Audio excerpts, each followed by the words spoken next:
Эгер сиз бардык көз карандыктын 95% психологиялык көйгөй деп түшүнсөңүз, анда тамеки таштоо оп-оңой. Көз карандык тууралуу кеңири жайылган адашууларды, туура эмес ойлорду жок кылып, тамекини оңой таштаса болот. Эң башкысы, кайра аны колуңузга албайсыз. Биринчи эле туура эмес ой бул чылым адамга ырахат тартуулайт дегендик. Мындай ой албетте туура эмес. Тамеки адамды кыйнайт. Мен жаңы ырахаттын бир түрүн ойлоп таптым дейли. Анан силерге сунуштап жатам. Эгер бир күн бою тикенектүү байпак кийип жүрүп, кечинде үйгө келип, жатаар алдында гана четсеңиз, аябай ырахаттанасыз. Ошондо укмуш ырахат аласыз. Чынбы? Эгер ушуну сунуштасам, акылынан айнып калыптыр дээрсиз. Мынакей досум, тамеки да ошого окшош. Биз тамеки же чылымдан баш тартканда, ага көз каранды болуп калгандыктан чымын ачууңа тийип жаткандай, күн-түн дебей ачуулана баштайбыз. Анан чылымдын курамындагы негизги зат никотинди алгандан кийин гана тынчып калабыз. Никотин күн-түн дебей сизди нервтентип, кыжыртантаары аныкталган. Тынчыңыз кете баштаганда тамекини колго алып, тарта баштайсыз. Ошондо жаныңыз жай алып калат. Кийин никотин жетишпегендиктен баягы сезимиңиз кайра кайтып келет. Бул ырахатпы же кыйнообу? Менимче бул азаптык кыйноо. Ачууңузга тийип жатканда тажаткыр курт-кумурскалардан арылыш үчүн болгону аларга тамак бербей коюңуз. Тагыраак айтканда никотин бербеңиз. Бир нече күн өткөндөн кийин ал улам-улам кичирейип болтуруп, акыры жок болот.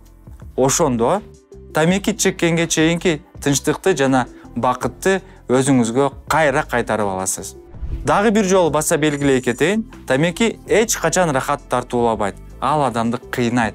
Себеби тамекиге көз каранды болуп калгандан кийин чылым чеккенге чейинки чыныгы тынчтык эмне экенин унутасыз. Табак эң коркунучтуу наркотиктердин бири. Коом ага кадыр эсе карайт. Андан да коркунучтуусу ал легалдуу жана арзан жана жеткиликтүү. Экинчи туура эмес адашкан ой анын даамы жагымдуу деп эсептегендик. Албетте жок. Бул чоң жалган. Тамеки чеккендердин анын даамы жакпайт. Алар чылымдан көз каранды болуп, стресс болгондуктан андан арылыш үчүн гана тартышат. Тамекиге көбүрөөк көз каранды боло баштаганда, анын даамы уникалдуу экенине ишене баштайсыз. Дагы бир мисал айта кетейин. Элестетиңиз, мен сизге мындай деп жатам. Эй досум, укмуш иш таптым. Колуңду балка менен болушунча катуу ургулайсың. Колуң ооруйт, бирок оору таркай баштаганда укмуш рахат сезесиң. Сиз дароо эле муну акылсыздык деп айтасыз. Чылым эң чоң абсурд. Көз карандык. Ал бир топ акча турат. А башкысы сиздин ден соолугуңузду алат. Эгерде тамеки таштайм десеңиз, анда башында эле кыйын болоорун билип алышыңыз керек. Анткени кыйналасыз, көп тердеп айлаңыз кетет. Балким салмагыңыз да көбөйүп кетиши ыктымал. Анткени тынчсызданууңузду тамак менен басканга аракет кыла баштайсыз. Бирок андан коркпоңуз. Анткени саламаттыгың чыңалып, сырткы келбетиң да оңолот. Тамеки таштайм дегениңизде муну билип алыңыз. Көптөгөн чылым чеккен адамдар сизди колдошпойт жана кайра чегип алышыңыз үчүн ар кандай жолдор менен азгыра башташат.